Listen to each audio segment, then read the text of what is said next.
Very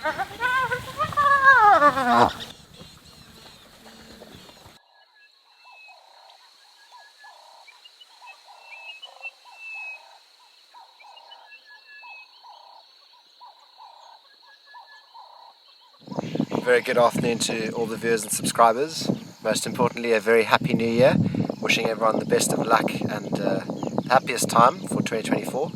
We are back out filming the virtual safari here at Swallow Safari Lodge in the Manuletti, and it's the beginning of January. It's the start of new things, new year. Hopefully new sightings and lots of new characters to be found this year on the virtual safari, fingers crossed.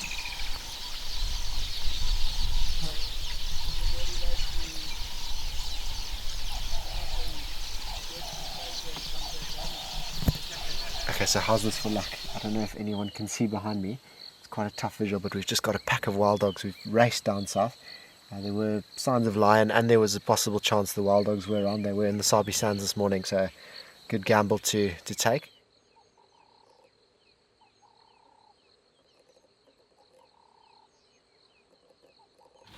Okay, so that was unbelievably quick. The wild dog pack have come in here and they've just killed an impala.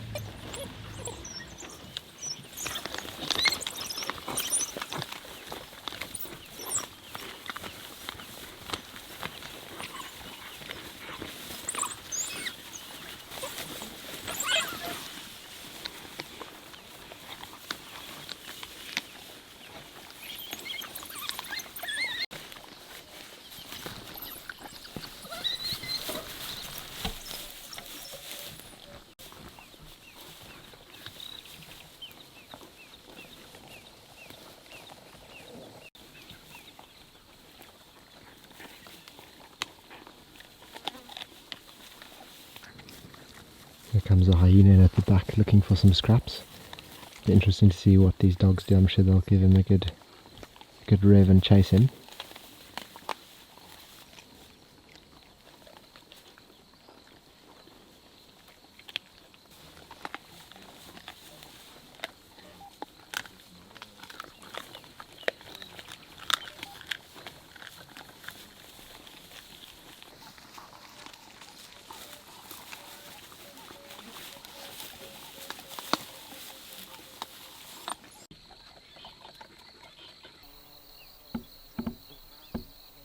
So in all the chaos of following the dogs and the one hyena that was trailing them, I did see several ground hornbills take off and fly in all these directions. Here we've got a juvenile ground hornbill, and there's a tiny bit of light left before we lose the light completely. We're just sitting here to wait and see if we can hear the wild dogs again, or maybe if this ground hornbill has a few partners that come and join it on this branch.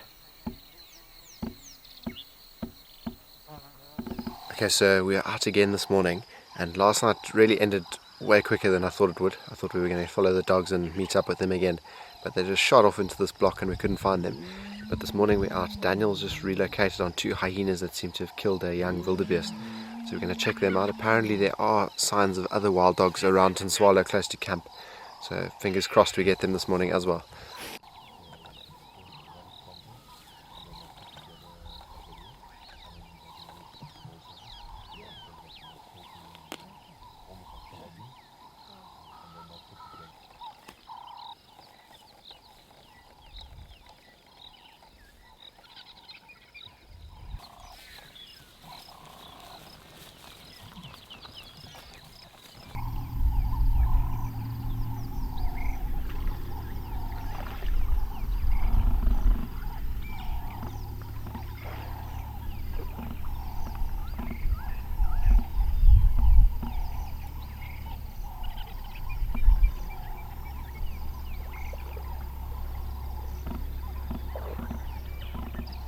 Okay, so this hyena has just moved from the 2 track where we had it feeding on the wildebeest carcass into this pan of water. And it's quite fascinating. I've seen hyenas do this before. They actually take whole carcasses and bury them in pans of water, almost like a dog would bury a bone in your backyard, except this is taking it to a whole nother level. And what they do is they leave it in the water for a good amount of time, either for the bones to get really soft and the skin just falls off. It's actually quite gross in our view of it, but in their view I'm sure it's very tasty and highly nutritious. And they leave it in water for a few days, weeks, and then when food's a bit scarce or if they haven't been very successful, they come back to that pan of water and then try and find their little bone that they've buried and feed on that. It looks like this one's done exactly the same thing.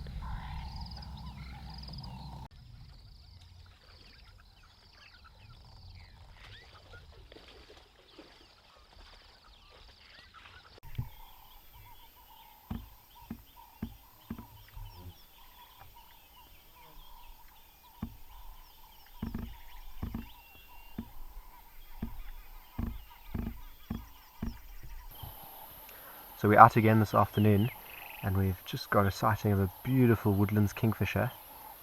I'm hoping it's going to call for us. They're very vocal this time of the year, all looking for mates and declaring their territories. They have the most beautiful call, and for me the most iconic call to signal that summer has arrived. They sort of arrive in drips and drabs in late November, and then by February they are full up, all over the place, calling and just flying all over the place.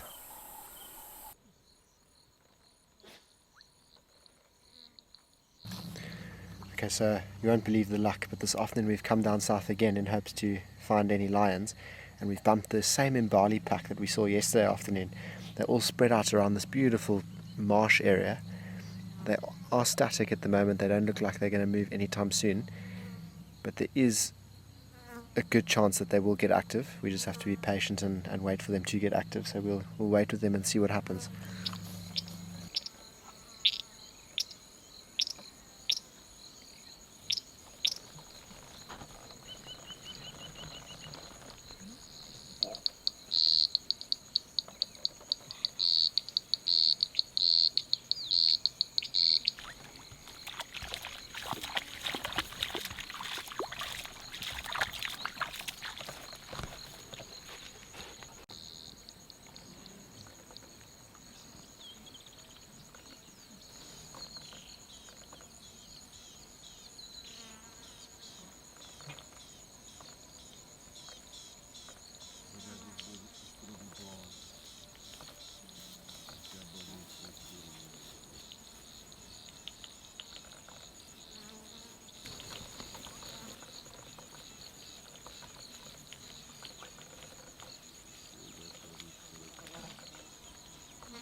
So as things always do get chaotic when it's hyenas and wild dogs involved, these two hyenas, after being terribly harassed by the Imbali pack, have just gotten up now, heading towards the same marsh area, and we've lost sight of the last wild dog running off into the grass.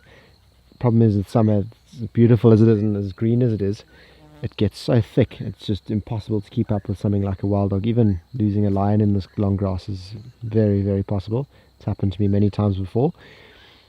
But for now, I think our best chance is to loop around on a different road and hopefully get them.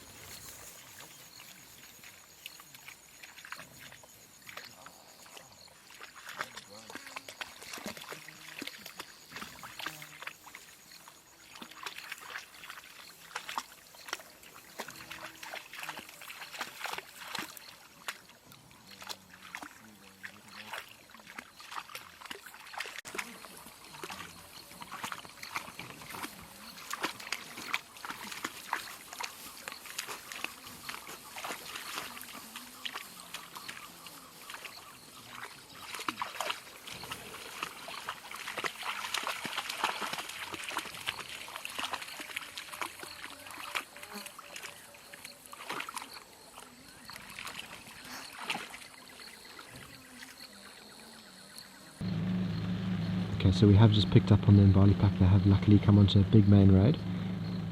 So now we just have to stick with them and see maybe they flush something out on the sidelines. Lots of dogs running in and out of the bush on the side of the road, trying to potentially flush something out. There are those hyenas behind me that are trying to get in. They've still got quite a bit of distance to cover and catch up, but I have no doubt that they'll be here any second.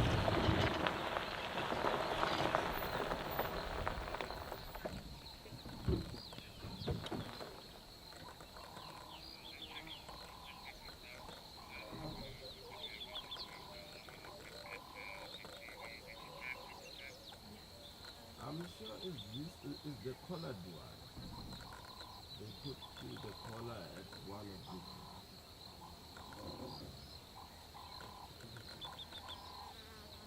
I think we're going to leave them. As you can see behind me, the light is fading, is getting quite dark.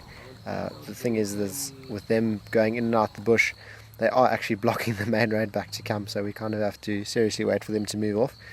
But I think this will probably be the last bit of footage we get of them for the evening. But that brings this virtual safari to an end. Unfortunately, we didn't get any of the cats, no lions, leopards or cheetah these last 2 days. It's been very tough, I must say. I expected it to be a lot easier coming back and getting into the new year.